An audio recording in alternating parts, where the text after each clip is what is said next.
Hello friends, ತಮಗೆಲ್ಲರೂ ಕೂಡ ಜ್ಞಾನಕಾಶಿ ಅಕಾಡೆಮಿಗೆ ಸ್ವಾಗತ. ಈ ಒಂದು ಕ್ಲಾಸ್ನಲ್ಲಿ ರೇಖೆಗಳು ಮತ್ತು ಕೋನಗಳು ಈ ಒಂದು ಚಾಪ್ಟರ್ಗೆ ಸಂಬಂಧಿಸಿದ ಸಬ್ ಟಾಪಿಕ್ ಆದ ತ್ರಿಭುಜದ ಕೋನಗಳ ಮೊತ್ತದ ಗುಣಲಕ್ಷಣಗಳು ಈ ಒಂದು ಕಾನ್ಸೆಪ್ಟ್ ಮೇಲೆ ಈ ಒಂದು ಕ್ಲಾಸ್ನಲ್ಲಿ ಡಿಸ್ಕಸ್ ಮಾಡೋಣ. ಅದಕ್ಕೂ ಮುಂಚೆ ಈ ಚಾನಲ್ಗೆ ನೀವೇನಾದರೂ ಹೊಸಬರಾಗಿದ್ದರೆ ದಯವಿಟ್ಟು ನಮ್ಮ ಚಾನಲ್ಗೆ ಸಬ್ಸ್ಕ್ರೈಬನ್ನು ಮಾಡ್ಕೊಳ್ಳಿ.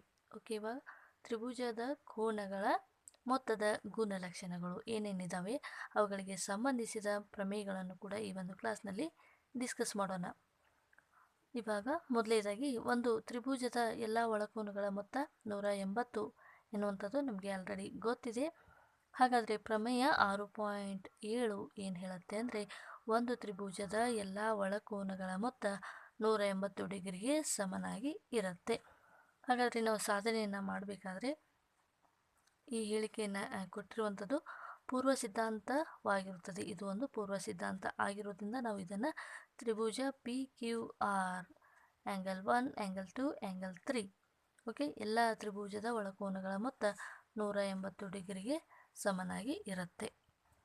ಇವಾಗ ಮೊದಲನೇದಾಗಿ ನಾವು ಏನು ಮಾಡಬೇಕಾಗಿದೆ ಅಂದರೆ ಈ ಪಿ ಬಿಂದುವಿನ ಮೂಲಕ ಒಂದು ಸರಳ ರೇಖೆಯನ್ನು ರಚನೆಯನ್ನು ಮಾಡ್ಕೋಬೇಕು. ಈ ರೀತಿಯಾಗಿ ಎಕ್ಸ್ ಪಿ ವೈ ಎನ್ನುವಂಥ ಸರಳ ರೇಖೆಯನ್ನು ರಚನೆ ಮಾಡ್ಕೋಬೇಕು. ಇವಾಗ ಈ ರೇಖೆಗಳು ಮತ್ತು ಕೋನಗಳು ಚಾಪ್ಟರ್ಗೆ ಸಂಬಂಧಿಸಿದ ಹಾಗೆ ಹಿಂದಿನ ಒಂದು ಕ್ಲಾಸ್ನಲ್ಲಿ ಪ್ರಮೇಯಗಳು ಮತ್ತು ಆಧಾರ ಸಿದ್ಧಾಂತಗಳನ್ನು ಡಿಸ್ಕಸ್ ಮಾಡಿದ್ವಿ. ಅದರ ಒಂದು ಬೇಸ್ ಮೇಲೆ, ಅದರ ಒಂದು ಕಾನ್ಸೆಪ್ಟ್ ಮೇಲೆ ಅಲ್ಲಿ ಬರುವಂಥ ಪ್ರಮೇಯಗಳನ್ನು ಯೂಸ್ ಮಾಡಿಕೊಂಡು ಈ ಒಂದು ಪ್ರಮೇಯವನ್ನು ನಾವು ಸಾಧಿಸಬೇಕಾಗಿದೆ. ಸೊ ಇವಾಗ ಎಕ್ಸ್ ಪಿ ವೈ ಎನ್ನುವಂಥ ಸರಳ ರೇಖೆಯನ್ನು ರಚನೆ ಮಾಡ್ಕೋಬೇಕು. ಇದು ಕ್ಯೂ ಆರ್ಗೆ ಸಮಾನಾಂತರವಾಗಿ ಇರುವಂತೆ ರಚನೆಯನ್ನು ಮಾಡ್ಕೋಬೇಕು.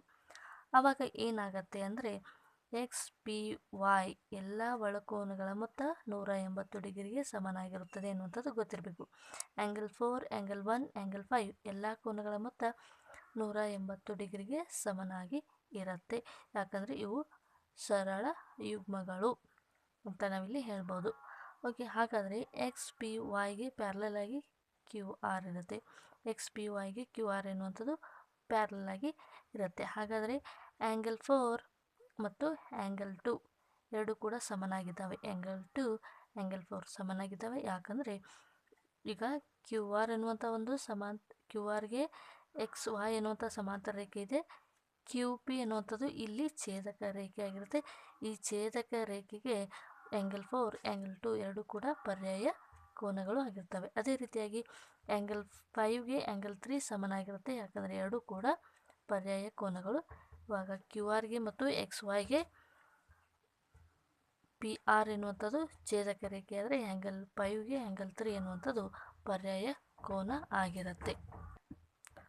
ಇದಕ್ಕೆ ನಾವು ಸಮೀಕರಣ 1 ಅಂತ ಹೇಳಿ ಕರೆಯೋಣ. ಇವಾಗ ಆ್ಯಂಗಲ್ 4ಗೆ ಆ್ಯಂಗಲ್ 2 ಏನಾಗಿದೆ ಸಮನಾಗಿದೆ. ಅದಕ್ಕಾಗಿ ಆ್ಯಂಗಲ್ 5ಗೆ ಆ್ಯಂಗಲ್ 3 ಸಮನಾಗಿದೆ. ಈ ಆ್ಯಂಗಲ್ 5 ಇದ್ದಲ್ಲಿ 3 ಅಪ್ಲೈ ಮಾಡಿ, ಆ್ಯಂಗಲ್ 4 ಇದ್ದಲ್ಲಿ ಆ್ಯಂಗಲ್ 2 ಅಪ್ಲೈ ಮಾಡಿದಾಗ ಸಮೀಕರಣ 1ರಲ್ಲಿ ಈ ಒಂದು ವ್ಯಾಲ್ಯೂಗಳನ್ನು ಆದೇಶಿಸಿದಾಗ ಅವಾಗ ಏನಾಗುತ್ತೆ angle 2 plus angle 1 plus angle 3 = 180 ಆಗುತ್ತೆ.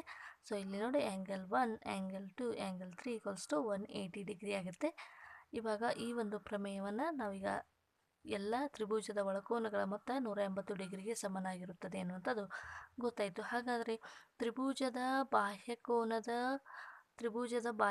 ಉಂಟಾಗುವುದನ್ನು ನೀವು ಹಿಂದಿನ ತರಗತಿಯಲ್ಲಿ ಅಭ್ಯಾಸ ಮಾಡಿದ್ರಿ. ಹಾಗಾದರೆ ಕ್ಯೂ ಆರನ್ನು ಎಸ್ ಬಿಂದುವಿನವರೆಗೆ ನಾವು ಎಕ್ಸ್ಟೆನ್ಷನ್ ಮಾಡಬೇಕು. ಕ್ಯೂ ಆರನ್ನು ಎಸ್ ಬಿಂದುವಿನವರೆಗೆ ನಾವು ವೃದ್ಧಿಸಬೇಕು. ಆವಾಗ ಏನಾಗುತ್ತೆ ಪಿ ಆರ್ ಎಸ್ ತ್ರಿಭುಜ ಪಿ ಕ್ಯೂ ಆರ್ನ ಬಾಹ್ಯ ಕೋನದಲ್ಲಿ 1 ಅಂತ ಕರಿತೀವಿ.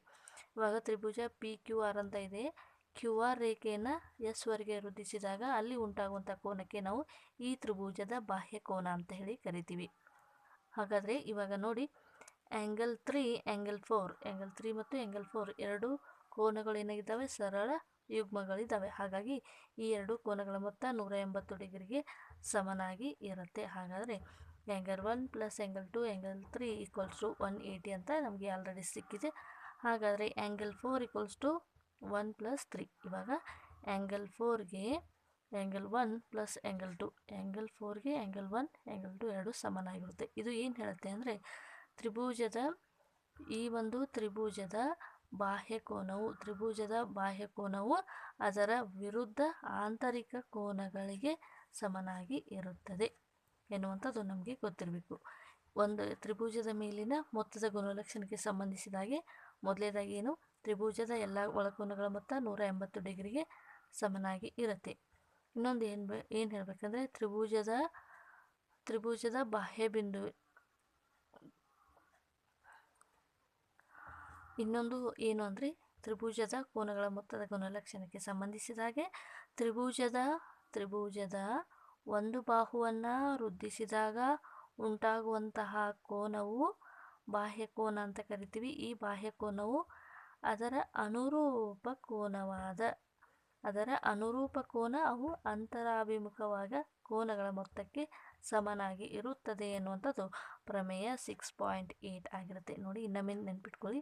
ತ್ರಿಭುಜ PQRನಲ್ಲಿ ಯಾವುದಾದ್ರೂ ಒಂದು ಬಾಹುವನ್ನು ವೃದ್ಧಿಸಿದಾಗ ಅಲ್ಲಿ ಉಂಟಾಗುವಂಥ ಬಾಹ್ಯ ಕೋನವು ಆ ತ್ರಿಭುಜದ ಅಂತರಾಭಿಮುಖವಾದ ಕೋನಗಳ ಮೊತ್ತಕ್ಕೆ ಸಮನಾಗಿ ಇರುತ್ತದೆ. ಆ ಬಾಹ್ಯ ಕೋನಕ್ಕೆ ಅನುರೂಪವಾದ ಕೋನಗಳು 1 ಮತ್ತು 2 ಇವಾಗಿರ್ತವೆ. ಓಕೆ, ತ್ರಿಭುಜದ ಬಾಹ್ಯ ಕೋನವು ಅದರ ಅನುರೂಪ ಕೋನಗಳ ಮೊತ್ತಕ್ಕೆ ಸಮನಾಗಿರುತ್ತದೆ ಎನ್ನುವಂಥದ್ದು ಮುಂದಿನ ಒಂದು ಪ್ರಮೇಯ ಆಗಿತ್ತು. ಓಕೆ ಫ್ರೆಂಡ್ಸ್, ಈ ಒಂದು ಪ್ರಮೇಯಗಳಿಗೆ ಸಂಬಂಧಿಸಿದ ಹಾಗೆ ಅಂದರೆ ತ್ರಿಭುಜದ ಕೋನಗಳ ಮೊತ್ತದ ಗುಣಲಕ್ಷಣಕ್ಕೆ ಸಂಬಂಧಿಸಿದ ಪ್ರಮೇಯಗಳ ಬೇಸ್ ಮೇಲೆ ಕೆಲವೊಂದು ಉದಾಹರಣೆಗಳಿದ್ದಾವೆ, ಅವುಗಳನ್ನು ಕೂಡ ಡಿಸ್ಕಸ್ ಮಾಡೋಣ.